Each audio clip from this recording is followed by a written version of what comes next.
الرحیم ثم انتم هؤلاء تقتلون انفسکم وتخرجون فریقا منکم من دیارہم تظاہرون علیہم بالاثم والعدوان وان یأتوکم اسارى تفادوهم وهو محرم علیکم اخراجهم افتؤمنون ببعض الکتاب وتکفرون ببعض فما جزاء من يفعل ذلك منكم الا خزي في الحیاة الدنیا ویوم القیامة يردون الى اشد العذاب وما اللہ بغافل عما تعملون۔ صدق اللہ العظیم۔ میں نے سورۃ البقرہ کی آیت نمبر 85 کی تلاوت کی ہے، اور گزشتہ آیت کے اندر اللہ رب العزت نے بنی اسرائیل کے اس وعدے کا ذکر فرمایا تھا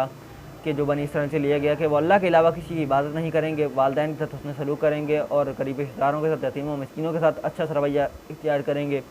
اور ہمیشہ لوگوں سے اچھی بات کہیں گے۔ پھر اللہ نے فرمایا کہ ان سے عہد لیا گیا کہ تم خون نہیں بہاؤ گے زمین کے اندر، اور نہ تم اپنے ہی لوگوں کو گھروں سے نکالو گے، اور پھر انہوں نے اس بات کا اقرار بھی کیا اور وہ اس بات پہ گواہ بھی ہیں۔ اللہ فرماتا ہے کہ ثم انتم ہؤلاء، پھر تم وہی لوگ ہو، تقتلون انفسکم، تم قتل کرتے ہو اپنی جانوں کو، وتخرجون، اور تم نکالتے ہو فریقا منکم، اپنے میں سے ایک گروہ کو، من دیارہم، ان کے گھروں سے، تظاہرون علیہم بالاثم والعدوان، تم مدد کرتے ہو ان کے گناہوں کے اور سرکشی کے کاموں پر۔ تو بنی اسرائیل کا حال یہ تھا کہ جو مدینہ کے اندر یہودی آباد تھے، جب اوس و خزرج کی لڑائیاں ہوا کرتی تھیں، کئی سالوں تک وہ لڑائیاں جاری رہتی تھیں، تو یہ آگ، بھڑکتی ہوئی آگ کے اوپر ہوا کا کام دیتے تھے، یا انگارے کے اوپر آگ کا کام دیتے تھے، اور اس وقت ان کا حال یہ تھا کہ دو گروہ ہو جایا کرتے تھے اور آپس میں ہی لڑ پڑتے تھے، ان کو ایک گروہ اوس کی طرف ہو جاتا تھا اور ایک گروہ خزرج کی طرف، اور آپس میں لڑائی جھگڑا شروع کر دیتے تھے۔ تو اللہ نے اسی بات کا ذکر فرمایا کہ پھر تم وہی لوگ ہو کہ تم آپس میں ایک دوسرے سے قتال بھی کرتے ہو، جھگڑا بھی کرتے ہو، لڑتے بھی ہو، اور پھر اپنے ہی ایک گروہ کو ان کے گھروں سے بھی نکال دیتے ہو۔ تظاہرون علیہم بالاثم، تم مدد کرتے ہو ان پر گناہوں کے کاموں میں اور سرکشی کے کاموں میں، یعنی جو بھی گناہوں اور سرکشی کے کام ہے تم اس کے اوپر مدد کرتے ہو پھر ان کی۔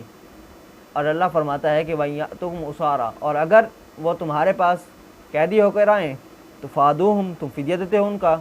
وَهُوَ مُحَرَّمٌ عَلَيْكُمْ إِخْرَاجُهُمْ، حالانکہ ان کا تم پر چھڑوانا ہی جو ہے وہ حرام کیا گیا ہے۔ تو بنی اسرائیل کا جو ہے وہ مختلف ہی حال تھا۔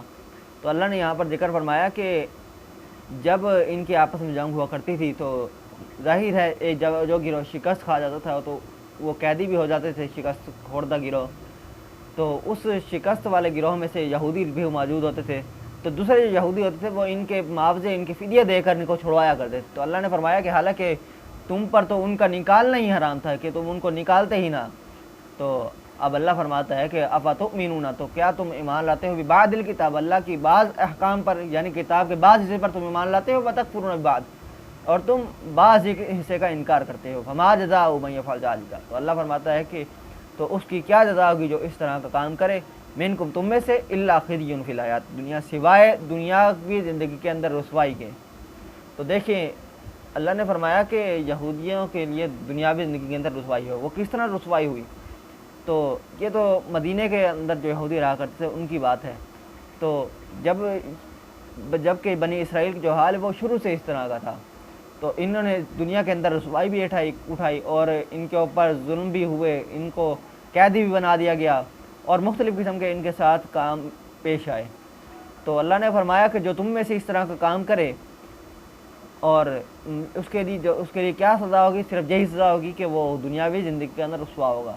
وَيَوْمَ الْقِيَامَةِ يُرَدُّونَ إِلَىٰ أَشَدِّ الْعَذَابِ، اور قیامت کے دن لوٹا دیے جائیں گے سخت عذاب کی طرف۔ وَمَا اللَّهُ بِغَافِلٍ عَمَّا تَعْمَلُونَ،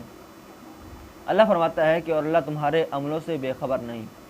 اللہ فرماتا ہے کہ اولئک الذین اشتروا الحیاۃ الدنیا، یہی وہ لوگ ہیں جنہوں نے خریدا دنیاوی زندگی کو، بالآخرہ، آخرت کے بدلے، فلا یخفف عنہم العذاب، پس ان سے عذاب میں تخفیف نہیں کی جائے گی، ولا هم ینصرون، اور نہ ہی ان کی مدد کی جائے گی۔ تو دیکھیں آخر میں اللہ نے یہی فرمایا کہ جو اللہ کی عہد شکنی کرتے ہیں انہوں نے بظاہر جو ہے وہ دنیاوی زندگی کو خرید لیا آخرت کے بدلے، اور آخرت کو چھوڑ دیا، کیونکہ انہوں نے دنیاوی زندگی کو ہمیشگی کی زندگی سمجھا، آخرت کے اوپر ترجیح نہیں دی، آخرت کے لیے کوئی عمل ہی نہیں کیا، دنیا کے کمانے کے اندر لگ گئے۔